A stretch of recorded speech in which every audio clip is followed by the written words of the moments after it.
Hey, how's it going, everybody? And welcome to another exciting episode of the channel.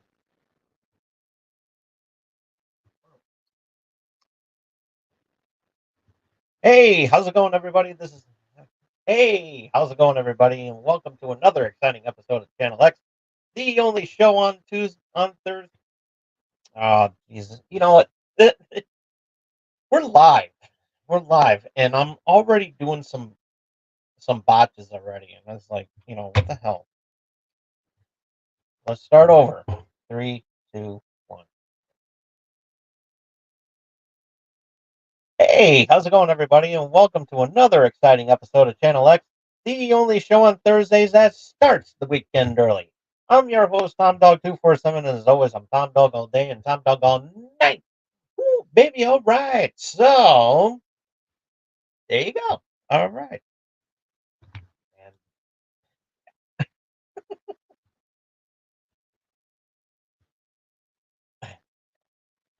oh, finally got that out of the way.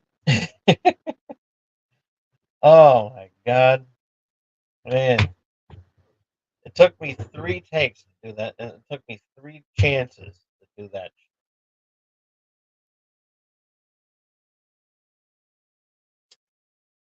Yeah. Um, so So yeah, we are back with part three of Ghostbusters Month. Yeah, I guess you could say part three because I uploaded the Ghostbusters 2016 um video I did back in July of 2016, and so yeah, um, so I'm gonna leave it up to you guys. I'm gonna leave it up to you guys. Should I redo and because I was looking at the video, and I realized how blocky it was, and I was wondering if you want me to to redo the um to redo the um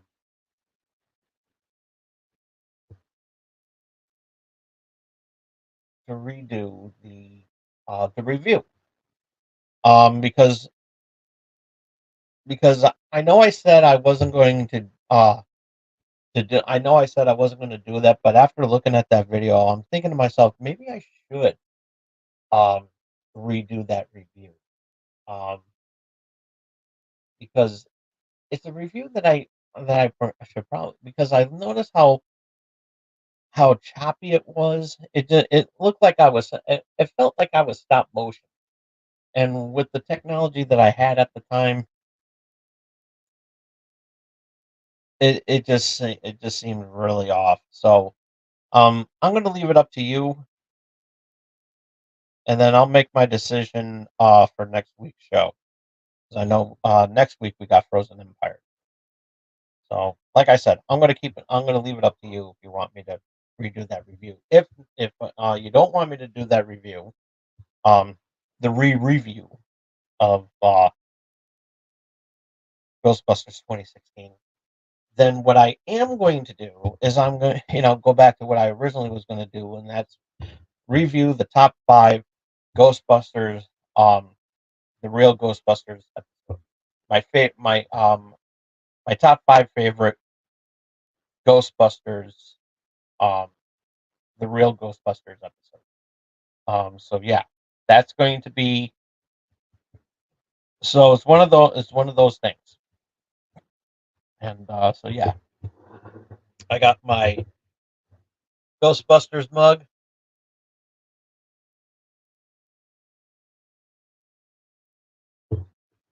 and yeah, but also I will want to make one note, however, that on that um Thursday Thursday is Halloween is falling on 2 weeks from tonight, and and it's a tradition that I play every Halloween that I play a scary video game. I'm taking a break from that, of course, to play um Ghostbusters, the video game, um on in as part of Ghostbusters Month. Um, but yeah, um, so yeah, that's going to be on Thursday. So what's going to happen on the last on the on Channel X? We're going to push that on Wednesday. We're going to leave that open for Wednesday. We're going to that's when we're going to do the my top five real Ghostbusters episode. So yeah, um, so yeah, it's going to be very cool, and we're going to have a lot of fun. We're going to have a lot of fun with that. Um, and yeah, we're gonna have some fun. Of course, we're gonna I'm not doing the plugs like I usually do in spirit, but I will give a shout out to the Dorkening Podcast Network, um, Leo and the gang. Check them out over on their YouTube channel. They are totally amazing. Um, the and then of course the um, splash pages. Check them out. They do a wonderful job as well. Um, one of my favorite shows. Um, this is going to be really good. Um, so, and of course the Outlight Network as well too. Check them out. Well, Carrie and the gang, Carrie Raz and the gang, they're killing it. They're doing a wonderful job, knocking it out of the ballpark each week. Um, Showed up on Tomb of the Terrible again because of their season of the Amityville horror. And yeah, this we I did my take on the Amityville Karen, and on this coming Monday going to be the review of the Amityville. Yeah, so yeah, definitely worth checking out. That's going to be this Monday. I'm going to check that movie out and hang out with them for a little bit. So yeah, it's going to be really cool. um,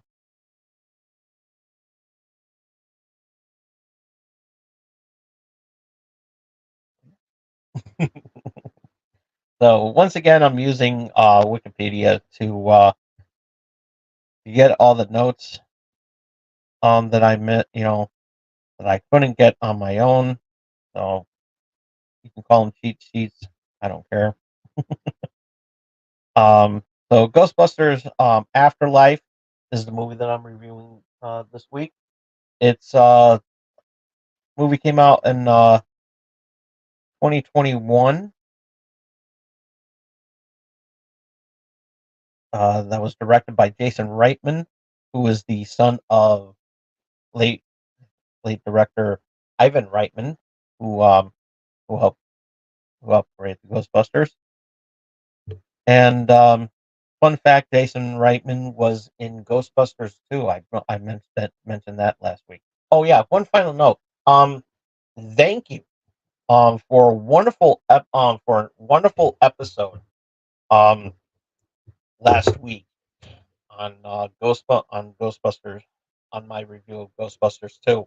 A good reaction to that video. It means an awful lot. And so yeah, it made its rounds. And so yeah. And so yeah, definitely showing the love there and everything. It's definitely the most viewed Channel X episode I've been this season. So yeah, it truly means a lot to me. And so yeah, let's keep those numbers going and everything. And spread the word.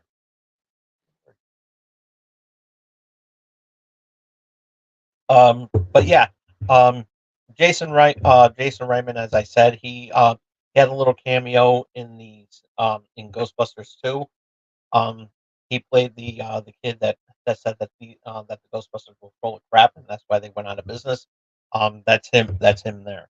So yeah, it was very cool to have him on there and everything. And of course, Ivan Reitman, um,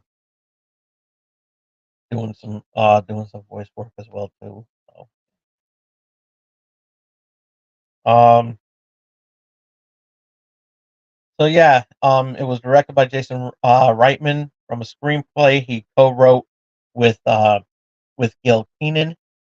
It's the sequel, of course, to Ghostbusters 1984 and Ghostbusters 2 1989. The third mainline installment and the fourth film overall in the Ghostbusters franchise. Um,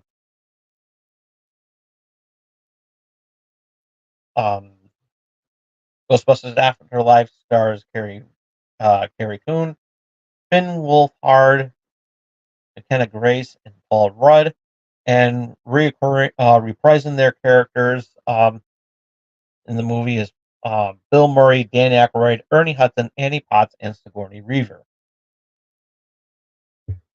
Um, the film is set. The story takes place 32 years after the events of Ghostbusters 2. It follows um,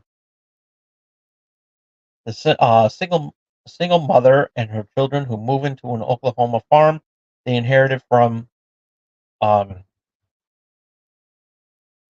from the single mother's father, who happens to be Egon Spengler.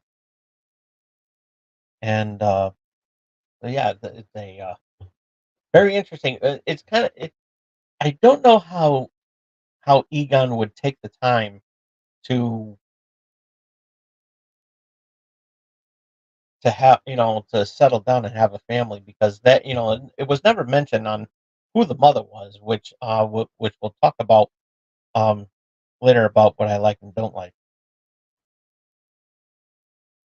Um, a third Ghostbuster Fun fact: a third Ghostbusters film was in development since the release of Ghostbusters 2, but production stalled because Murray refused to return to the series after Harold Ramis passed away on February 24th, 2014. Sony Pictures produced a female-driven reboot that was released in 2016, which was directed by Paul Feig, and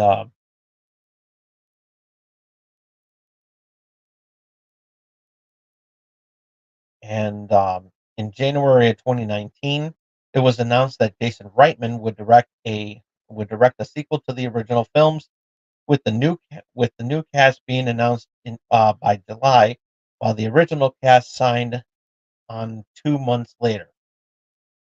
Um, Principal photography took place from July to October of the same year. Uh,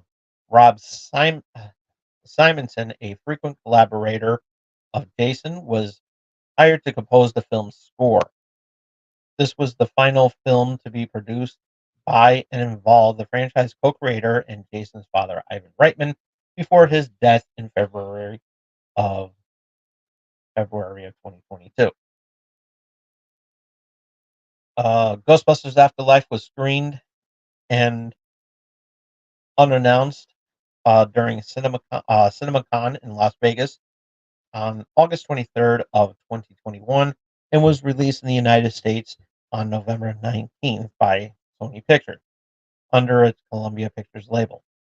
After being delayed 4 times from the original July 2020 date due to the COVID-19 pandemic, the film received mixed reviews from critics, with praise from cast performances for the cast performances, Reitman's directing, nostalgic tone, and his respectful tribute to Ramis, with criticism mostly being directed towards its screenplay and fan service. But they would, but the movie would laugh all the way to the bank as it grossed 204.3 million worldwide, against a production budget of 75 million. So, um,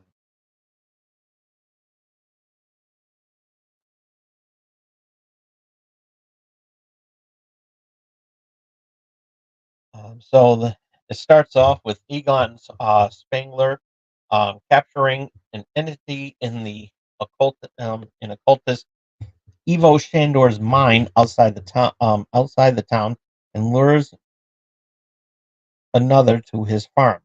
He activates an elaborate setup on his property, but the power fails. Egon manages to conceal the ghost trap in his home before being attacked by the creature and suffering a fatal heart attack, dying shortly after.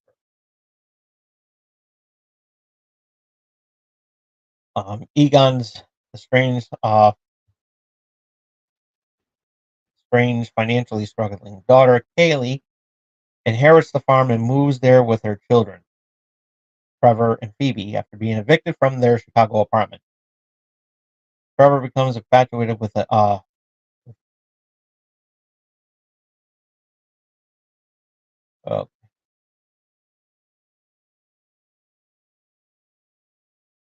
um, so Phoebe discovers the farmhouse is haunted, and the poltergeist residing in it leads her to the ghost trap, which she shows to Gary and her new friend podcast. Gary, is also a fan of the Ghostbusters, helps her learn more about them and her grandfather. Phoebe, and podcast tamper with the trap, releasing Vince Clortho, one of Gozer's minions, Sentinels, which escapes to the mine. The farm ghost leads Phoebe to Egon's underground laboratory, and after revealing himself as her grandfather, guides her in restoring the Ghostbusters equipment. While testing the proton pack with podcast, Phoebe finds a ghost they call Muncher and haunts Shandor's foundry and flees to the town. Having repaired the Ghostbusters Cadillac, the Ecto One's engine, with of course Egon's help, Trevor uses the car to chase Muncher with the pair. They capture it and arrest it for the damage occurred, and their equipment is seized. Fun fact. Um, um, Trevor works at a car hop, and Lucky Domingo is has a Trevor has a crush on. Fun fact about that. Interesting note also. Lucky's father is played by the same actor who is in the Halo television series on Paramount Plus. We'll get to the okay.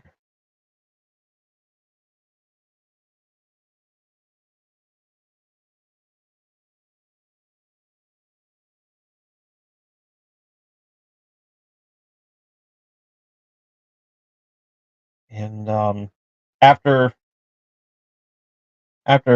Phoebe, Trevor, and podcast get arrested and get locked up,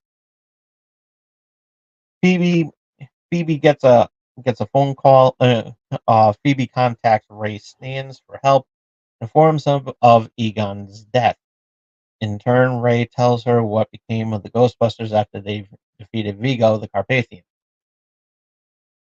After the Ghostbusters had disbanded, Egon took off with their equipment and moved to Somerville and pursue an unspecified threat. Shortly after, Gary is attacked and possessed by Vince after returning the children home following the date with Kaylee. Egon's ghost leads Kaylee to a wall of detailed notes and pictures he kept of his daughter's life, showing he cared about her more than she thought. Just before she too is possessed by Zool.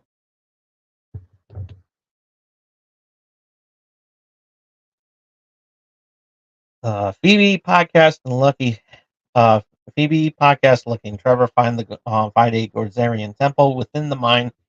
Exploring further, they discover Shandor is alive in his casket. Automated proton and, and automated proton cannons. That's my place here. Installed by Egon hinder Gozer's attempts to cross over. Zool and Vince destroy Egon's equipment, allowing Gozer to escape. Shandor awakens and pledges his fealty to Gozer, but instead he is killed by Gozer. And I may want to add one thing there to that scene. It was sick. She just literally rips him in half. Oh, by the way, there are spoilers in this movie, so I will be giving out spoilers. So if you haven't noticed already, so be warned if you haven't seen the movie yet. But at this point,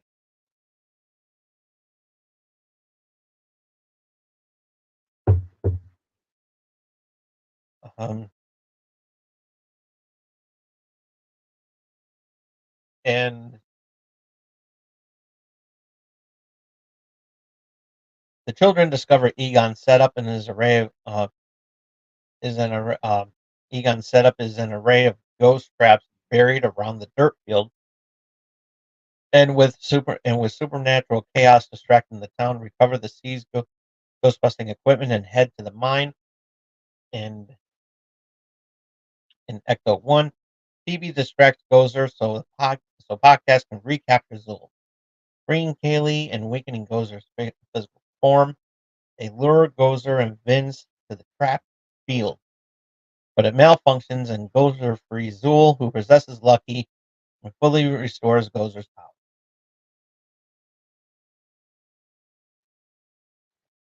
And that's when we get to see um, Ray, Peter, and Winston to help save the day and go.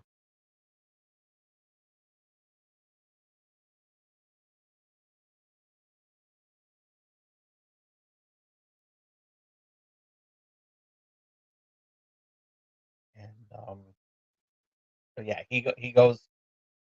So they go and do their usual stuff, and then shortly after, we get to see Egon's ghost, making for an emotional moment in the history of the Ghostbusters, and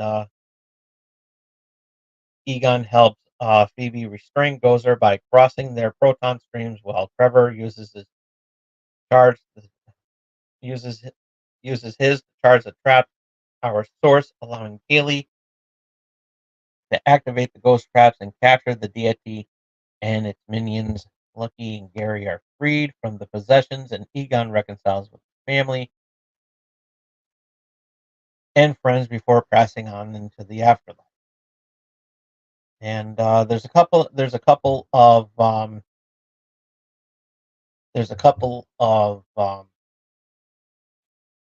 um, bonus scenes in the movie.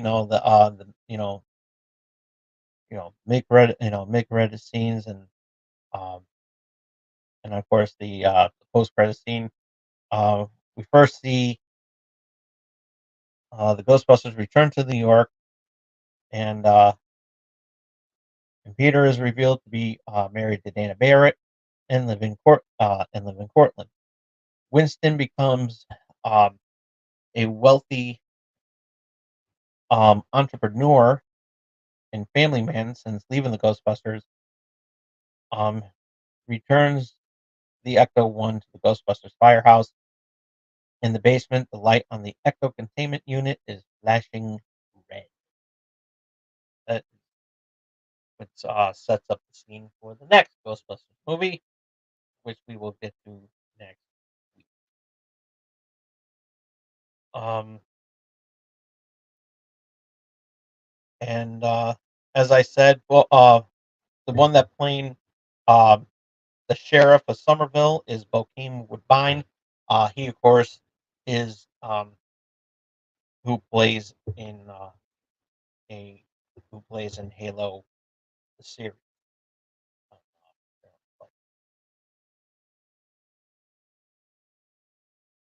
Oh, by the way, there's not going to be a season three. Um,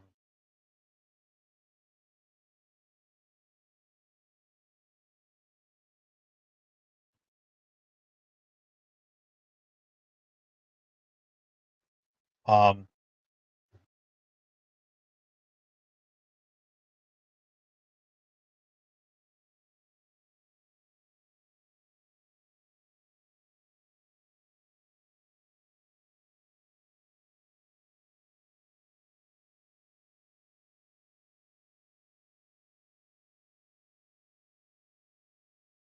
let's see. Um,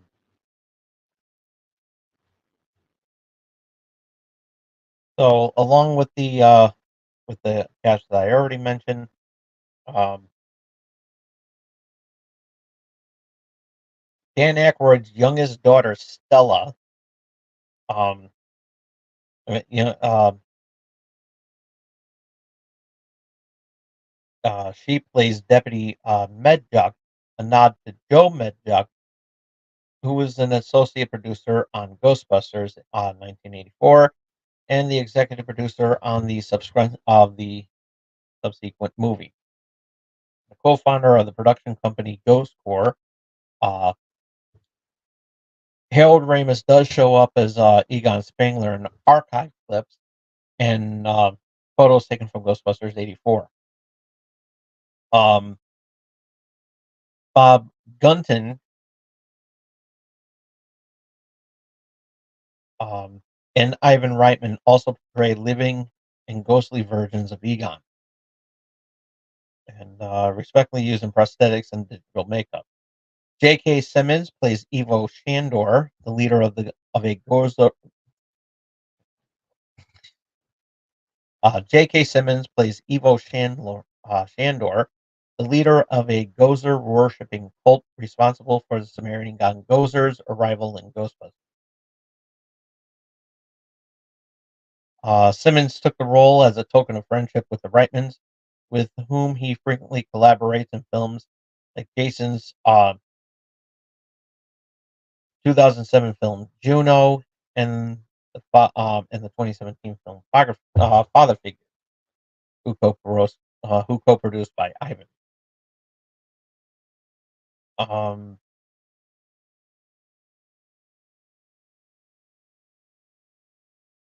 Olivia Wilde, who portrayed Mesopotamian deity Inanna in Raimi's final film Year Run, physically portrays Gozer. Um, Hooray! I am totally botching. Um, um, Joe Hooray Agasol, Agda Solo provides Gozer's voice, and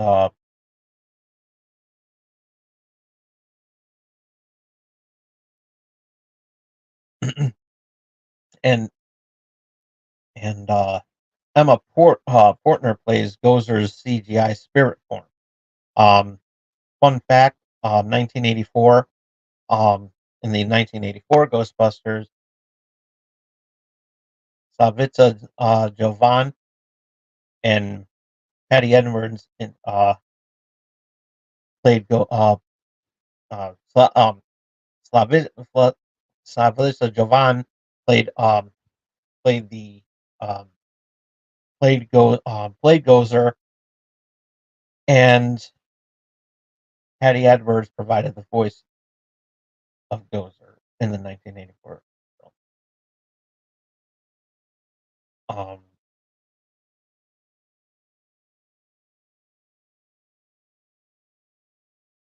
Josh Gad is credited as well too. He does the voice of Muncher. which is the minor ghost, which is the metal-eating minor ghost conjured after a seance went wrong at the Somerville Foundry in the 1940s.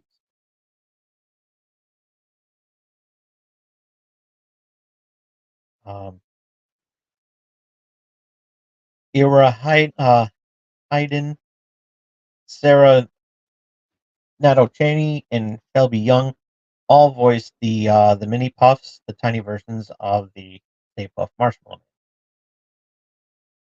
but they were not credited for the performance.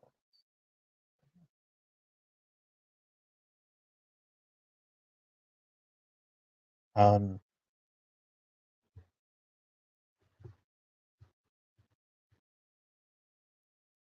so yeah, fun fact: um, in the early '90s, following this is the um, development as Ghostbusters 3. This is what Ghostbusters 3 was originally going to be. In the 1990s, following the release of Ghostbusters 2, Dan Aykroyd wrote a script for the third film, tentatively titled Ghostbusters 3 Hellbent. In the script, Ghostbusters are transported to a parallel universe version of Manhattan called Manhattan, where the people and places are hellish versions of Earth, and characters met and confront the devil. At the time, Aykroyd stated that Columbia Pictures was interested, though the principal actors, especially Bill Murray, was not. The Hellbent script main characters are a new young group of Ghostbusters. Ray, Egon, and Winston struggle to keep the business going after Peter's relationship with Dana becomes serious. Elements of this story were used in Ghostbusters, the video game, which we will do a fun fact of later, which we will be doing.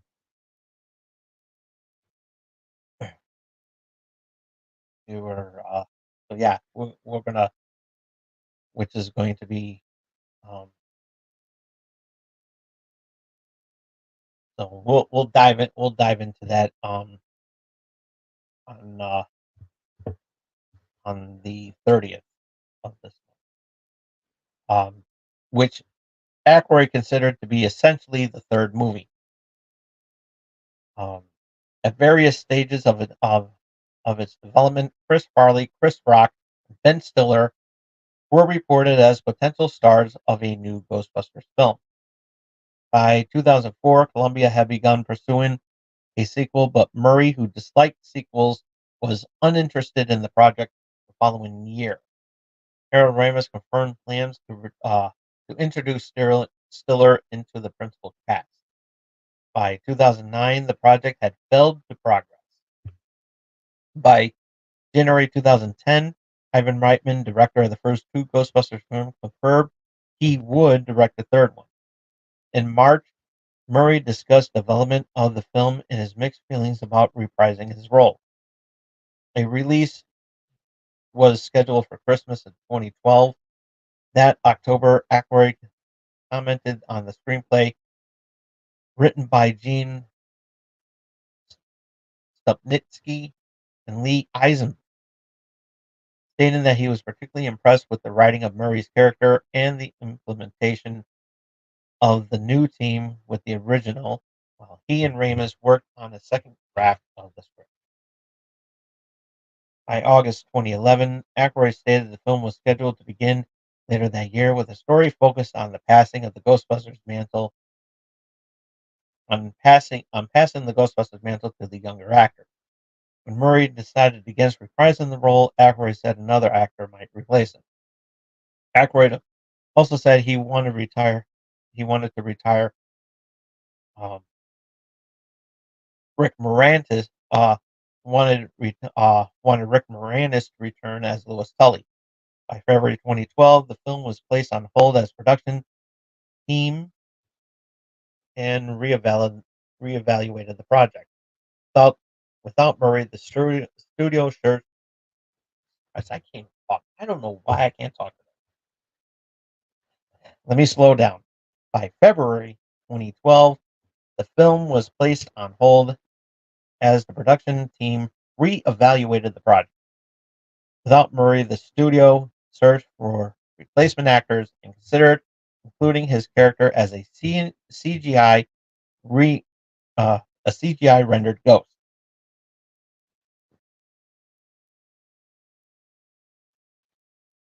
And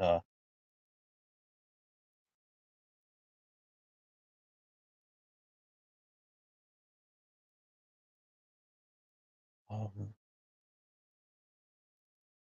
in June, Murray again acknowledged all involved were attempting to develop the third film before dropping out of the film the following month. And hey, how's it going, Tyler?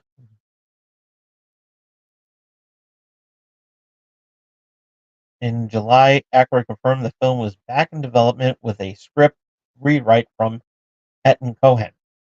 Aykroyd said the script, it's got to be perfect.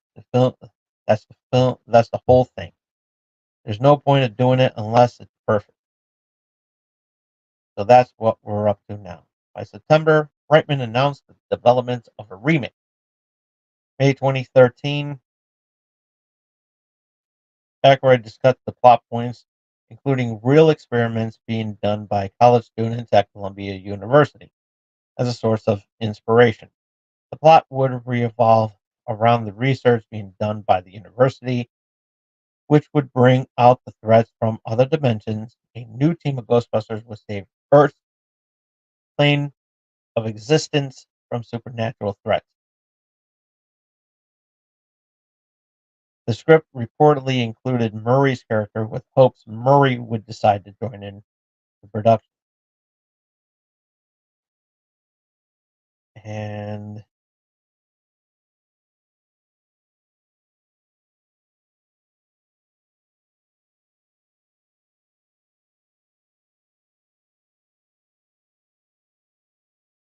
And following the death of Harold Ramis on February 24th, 2014, Sony Columbia stated that Ramis would appear in a cameo in the film. The film was delayed again to rework the script. In March 2015, Reitman was no longer attached to the third film, but remained as a producer with plans to begin principal photography by early 2015. Sigourney Weaver wanted her character's son to feature uh, as a member of the team, and Reitman said he had already been included in the script. So this third film, we would have gotten Oscar Oscar Barrett, but we never got it.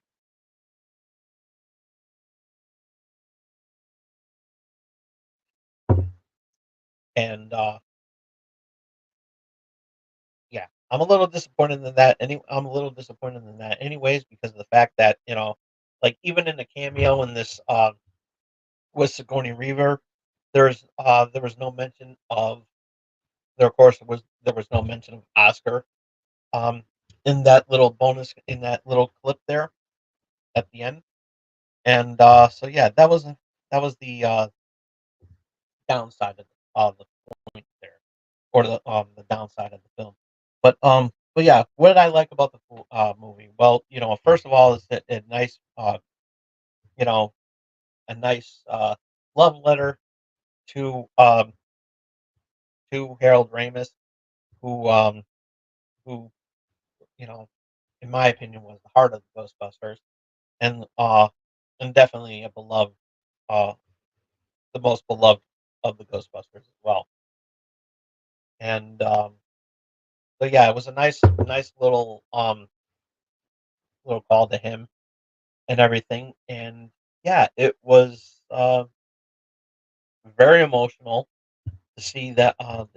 And I was watching the film today to make sure I got everything, you know, make sure I didn't miss anything. And the fact that that scene tears me up every time I see it. And but yeah, it was a really good film. The characters were good in there. Um, the part where Evo Shandor gets ripped in half by Gozer. Um, yeah, Supposed to be a family film, right? But that didn't happen. That didn't happen that way. So yeah, it was one of those things. And so yeah, um, but yeah, I love the ghost. I love the ghost in the film. Um, it was a nice call. It was a nice call to you know, who were what would happen. What happened to the Ghostbusters. Um, between now and then. Between Ghostbusters 2 and Afterlife. And so, I mean, we had a little bit of a taste, but now let's get to the down points. I think we could have delved more into the story. Uh, like maybe have a prequel, like a of that. I think it would have been. I think it would have been self-explanatory. I think it would have been because first of all, we how did Egon have time to have to to have a family? And for that matter, who the hell's the mother? We don't know who the mother is. And you know, rumors speculating that Janine might be the mother, but of course that was thrown out the window because we don't know who the mother is. And or was there, you know, or was the fact that was Kaylee made in the lab? We don't know. We don't know um the origin of Haley Spangler's mother. We don't, and that was left out. Um, no Slimer, but then again, was there ever going to the fact that there was no Slimer was a disappointment, but I understand why Slimer wasn't in there. Um,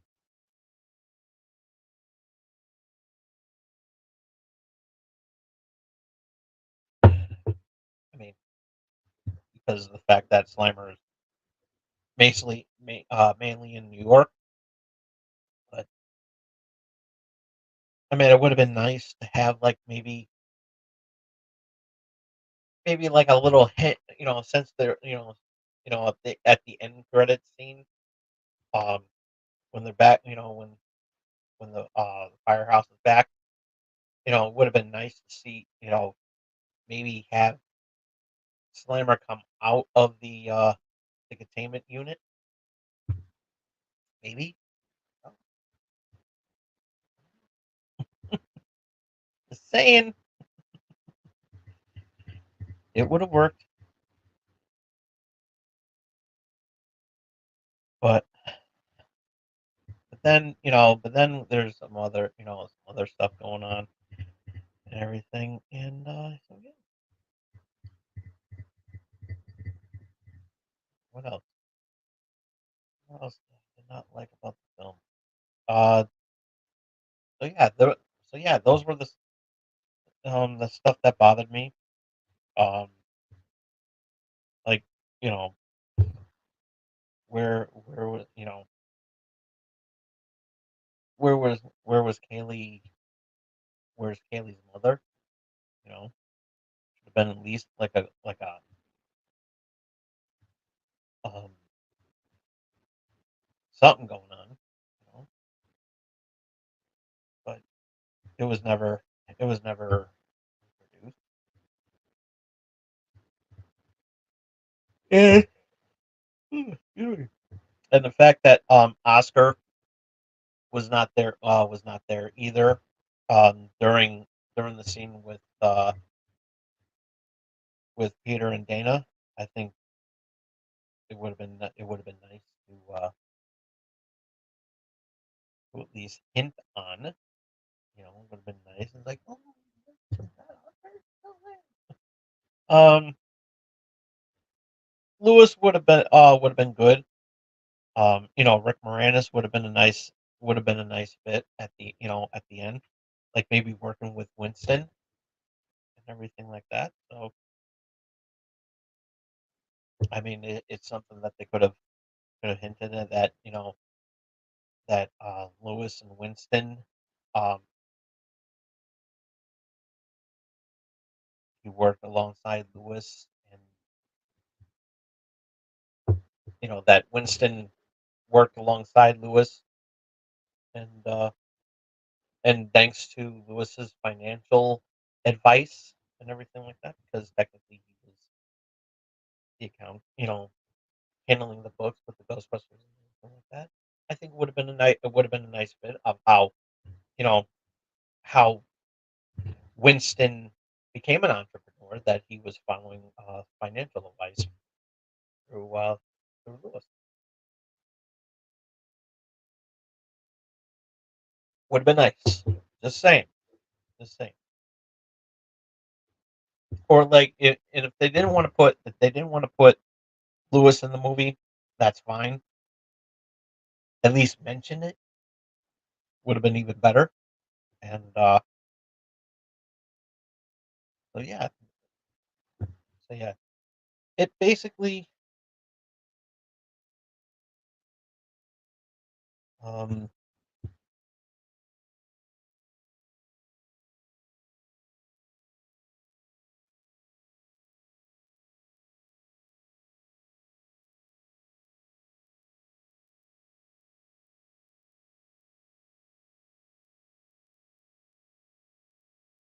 so yeah, um as we um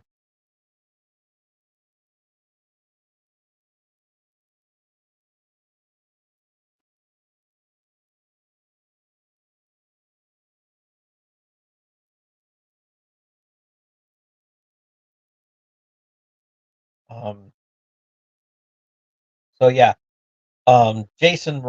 fun fact though too. Jason Reitman said the film ignores the events of 2016's Ghostbusters reboot, which was directed by Paul Feig.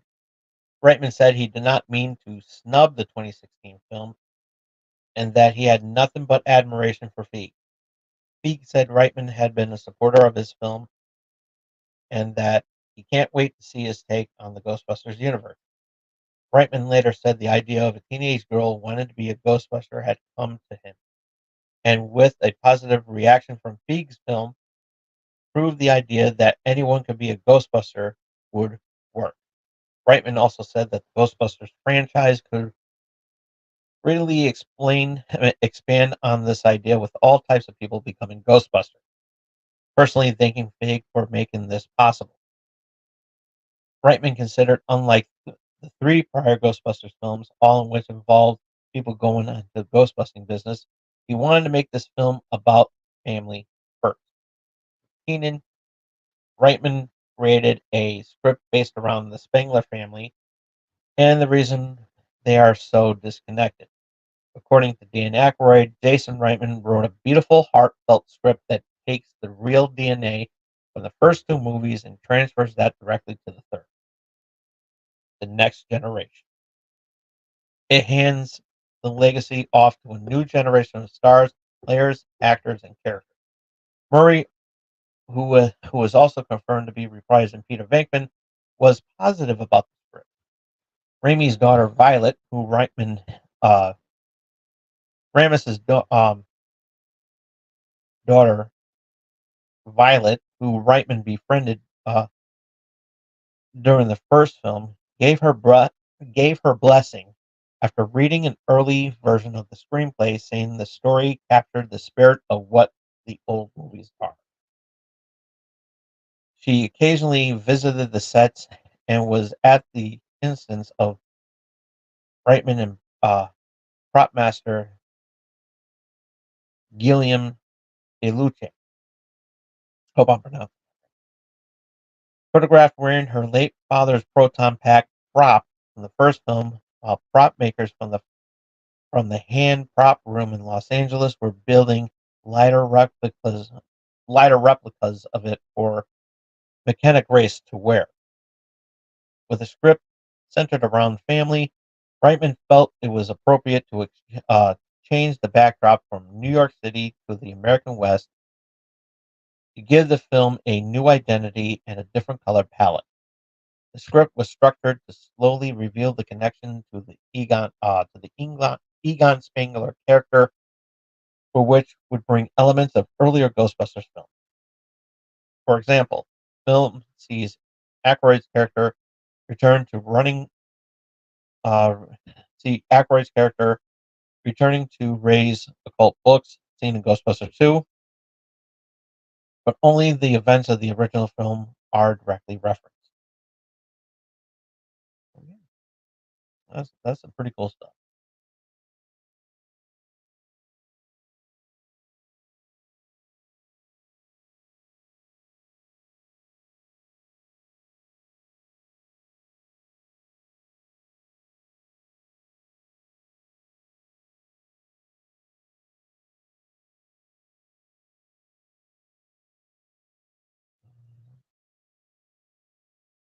Okay, so Muncher was co-created by creature designer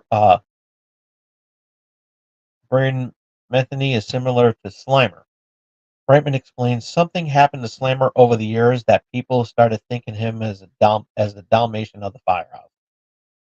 The original Slimer was an angry dude and very scary, and he wanted to get back to that. And then he wanted to make Muncher, whom the audience can latch on to easily, giving him a universal appeal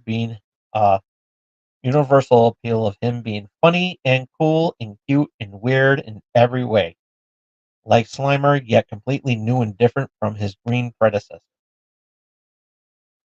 Though the film did not reveal Munter's origin, Nathaniel's character personally reveals that the ghost in life was a miner conjured into existence by a seance gone wrong in the 1940s at Somersville Foundry Supervisor's office, and he has haunted the plant ever since then. After terrorizing the group that contacted him, after terrorizing the group that contacted him. Her most ambitious design was the mini puffs she wanted to give them a realistic look on the scale and texture of an of authentic marshmallows than the colossal Stay Puft Marshmallow Man.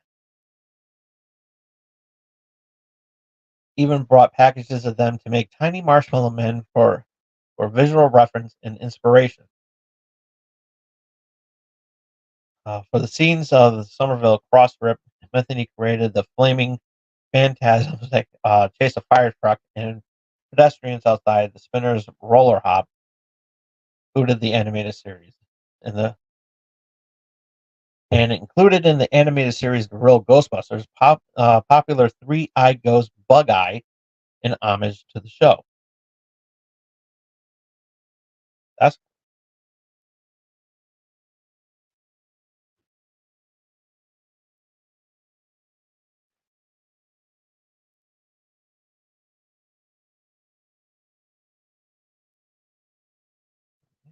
a lot of cool stuff.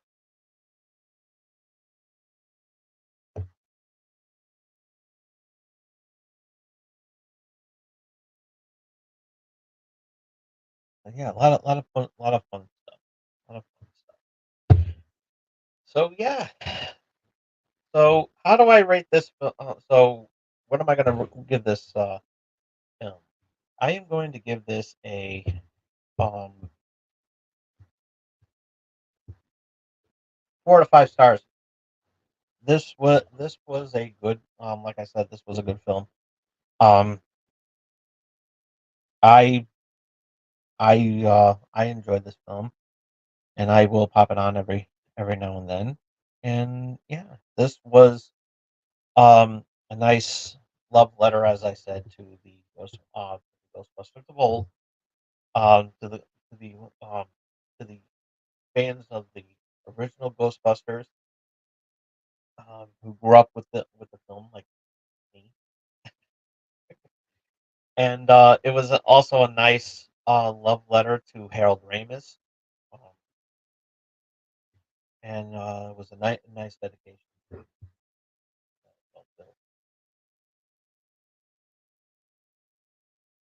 and very, very well done. Very well done. Um, the characters were, were likable as I stated, and so yeah, you know, and the scenes were good. Ghosts were scary. Um, Munter was a cool one. Um, the Stay Puft, the mini marshmallow ghosts, those were funny as hell. Um, Basically having having that fan base and everything like that. So um, it was really good, and we get to see those mini marshmallows again in this when Frozen Empire. So so yeah, I'm looking. So yeah, this was a good film.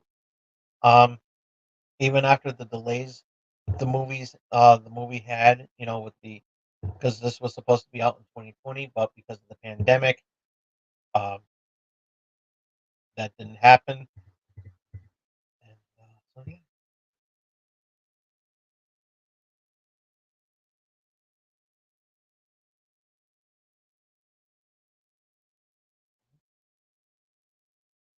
at least somebody's flooring it down there. Here, I don't know if you can hear the engine roaring. Somebody's revving their engine.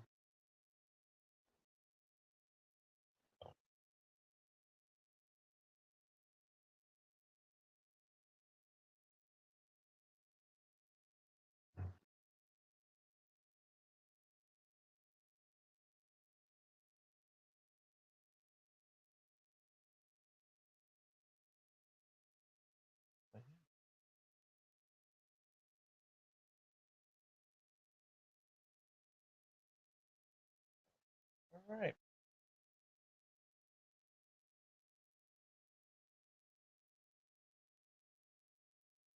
So, um, it grossed Ghostbusters Afterlife grossed 120 29.4 million in the United States and in Canada, and 75 million in other territories, grossing 204.3 million worldwide.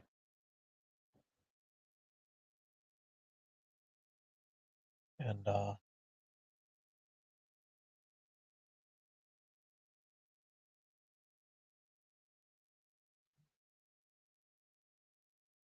very, very,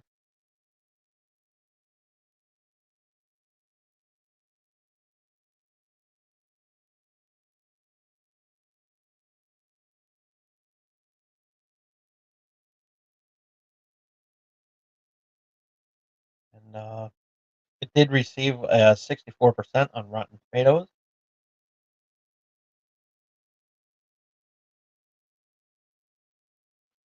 Metacritic um, gave it a 45 out of 100.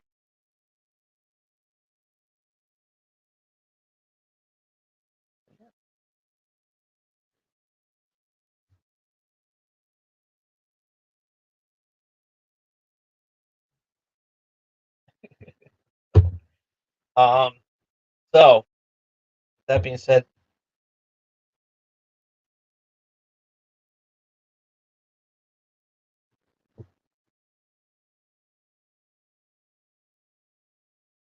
well, that is pretty much all the time I have for today. Uh,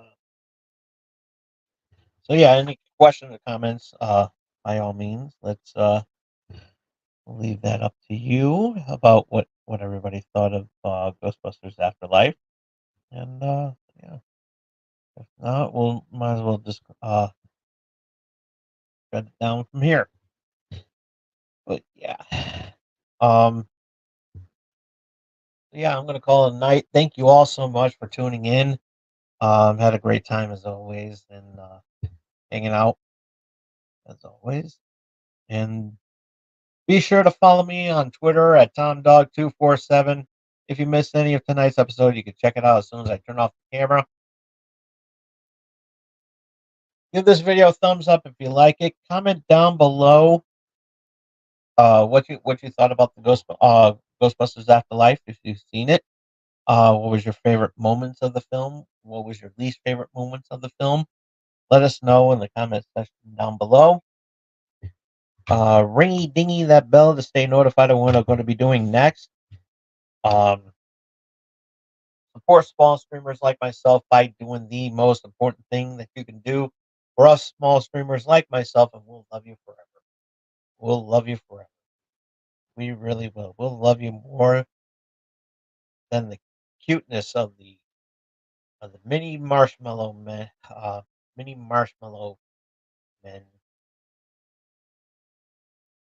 that had it. You know, there were just too many of them.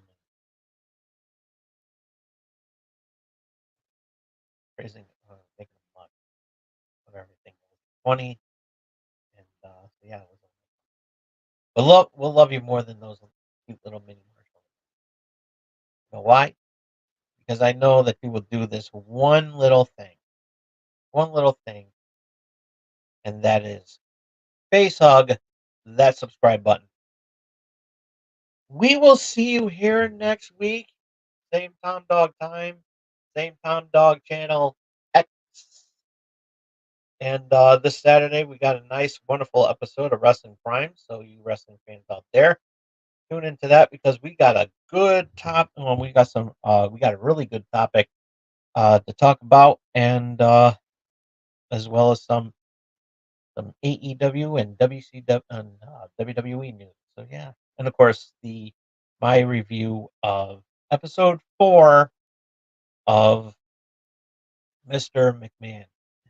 But next week here on Channel X, we're going to be reviewing Ghostbusters Frozen Empire. So in honor of Ghostbusters Month for the month of October. So with that being said, thank you all so much for tuning in. We will see you next week on Channel X. Till then, this is Tom Dog saying take care. So long. Peace. Have a good night, everybody. See you then. Love you all.